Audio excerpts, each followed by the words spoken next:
최순실 씨가 청와대의 각종 문건을 공개되기 전에 미리 받아봤다는 언론 보도가 나오면서 파장은 커지고 있습니다. 네, 사실이라면 국정과 아무 상관없는 사람이 국정 운영에 깊이 관여한 셈인데요. 앞서 21일 이원종 청와대 비서실장은 이 같은 의혹에 대해서 말도 안 되는 일이라며 반박을 했습니다. 최근 언론에는 최순실 씨가 제일 좋아하는 것은 연설문 고치는 일이다. 대통령의 연설문을 일일이 고친다는 뜻이다라는 보도가 나왔습니다. 그 말씀 들었을 때 정상적인 사람이라면 믿을 사람이 있겠습니까? 그거는 처음에 저도 기사 봤을 때 실소를 금치 못했습니다. 중요도도 그러니와 지금 시스템으로 성립 자체가 안 되는 얘기죠. 최순실 씨가 청와대까지 영향력을 행사했다는 주장입니다. 이게 가능한가요? 실제로 어떤 상황인지 조사를 해보셨는지요? 아니, 봉건 시대에도 있을 수 없는 얘기가 어떻게 그런 것이 밖으로 활자화되는지 정말 개탄스럽습니다. 그거는 사실 입에 올리기도 싫은 성립이 안 되는 얘기입니다. 네, 하지만 이번 보도 내용 꽤 구체적입니다. 최순실 씨의 컴퓨터에 파일 200여 개가 있었고 그중에 대통령 연설문이 44개 있었다. 문건을 받아 열어본 시점이 모두 대통령의 실제 발언보다 앞섰는데 길게는 사흘이나 앞섰다. 또 파일이 수정된 지 길게는 1시간 반 만에 짧게는 채 몇 분도 안 돼 최순실 씨가 열어본 기록이 남아있다는 것입니다. 최순실 씨의 컴퓨터에 있던 연설문과 실제 발언 내용은 거의 일치합니다. 또 빨간색으로 표시된 부분이 있었는데요. 이 부분들은 조금 달랐습니다.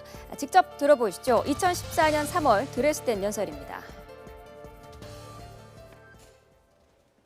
그 당시 독일을 방문하셨던 한국의 대통령은 2차 대전의 폐허를 극복하고 라인강의 기적을 이룬 독일의 기적을 한국에서도 이룰 수 있다고 생각하셨습니다. 2차 대전의 폐허를 극복하고 라인강의 기적을 이룬 독일의 기적을 한국에서도 이룰 수 있다고 생각하셨습니다. 독일의 아우토반을 달리고 독일의 철강 산업을 보면서 우리도 경제를 네, 통일은 대박이다로 알려진 이 연설이 시작된 건 2014년 3월 28일 오후 6시 40분쯤입니다. 최순실 씨 컴퓨터에 들어있던 연설문 파일을 열람한 시점은 하루 전인 3월 27일 오후 7시 20분이라고 보도가 됐습니다. 네, 이 밖에도 깜짝 인사로 알려진 2013년 8월 청와대 비서진 개편과 2013년 7월 국무회의 모두 발언도 실제 발언에 앞서 열람됐던 정황이 있었다고 보도가 됐습니다.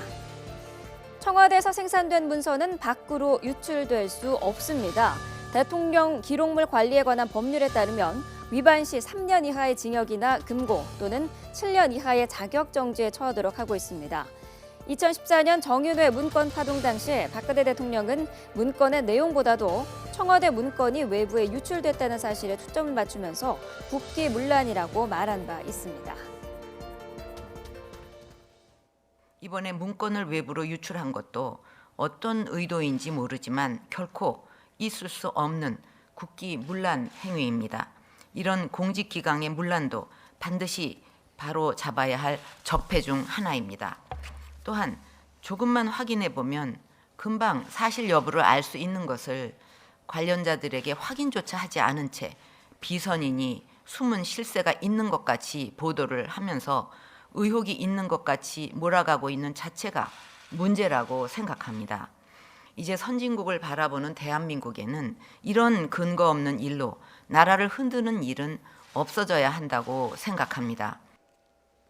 네, 최순실 씨에게 청와대의 핵심 문건들이 사전에 전달됐다는 보도 내용이 사실이라면 정치권은 박 대통령의 개헌 요구에 이은 또 다른 블랙홀에 빠지게 될 것으로 보입니다.